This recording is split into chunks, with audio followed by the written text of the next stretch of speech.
Badai di atas sajadah samudera. Odeh tentang Laksamana Malahayati. Bahagian 2. Laksamana Malahayati lahir dengan nama Malahayati di lingkungan keluarga bangsawan Kesultanan Aceh yang kental dengan tradisi maritim. Ia merupakan puteri dari Laksamana Mahmud Shah dan cucu dari Laksamana Muhammad Said Shah, putra Sultan Salahuddin Shah, penguasa kedua Kesultanan Aceh. Sebagai laksamana perempuan pertama di dunia moden, Malahayati memikul beban kesepian yang teramat dalam. Sering kali ia menghabiskan malam-malam panjang di atas menara penjaga, menatap cakrawala dengan mata lelah yang pantang terpejam.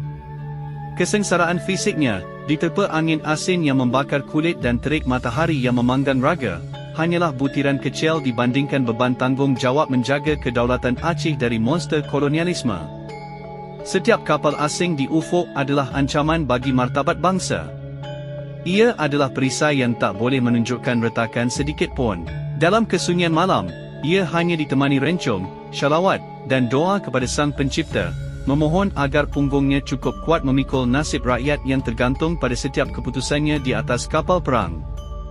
Duel nyawa di atas geladak kehormatan. Matahari tepat di ubun-ubun ketika armada Belanda pimpinan Cornelis de Houtman dengan angkor membuang sauh di perairan Aceh. Di atas kapal Leo, Cornelis merasa sebagai penguasa samudera, tak menyadari bahawa sesosok bayangan kemurkaan sedang bergerak mendekat. Malahayati tidak datang dengan isak tangis, ia membawa badai yang telah lama disimpan dalam dadanya. Suasana seketika berubah menjadi neraka di atas air. Bunyi meriam inong bali menyala, membelah keheningan selat dengan dentuman yang menggetarkan nyali.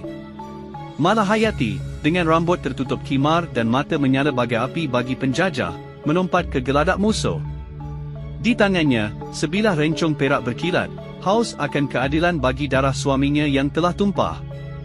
Duel itu adalah benturan martabat bangsa melawan keserakahan tiran. Cornelis mencoba menebas dengan pedang panjangnya, namun Malahayati bergerak lincah bak lumba-lumba di tengah gelombang. Ia adalah personifikasi dendam suci ribuan janda yang hatinya telah dirampas. Demi tanah yang kau injak, dan demi cinta yang kau rampas, teriaknya di tengah deseng peluru. Malahayati menemukan celah dan menghujamkan rencongnya tepat ke jantung Cornelis de Houtman. Darah penjajah itu membasahi geladak, menjadi persembahan bagi samudera yang ia remehkan. Cornelis ambruk, sementara Malahayati berdiri tegak di atas bangkai kesombongan itu.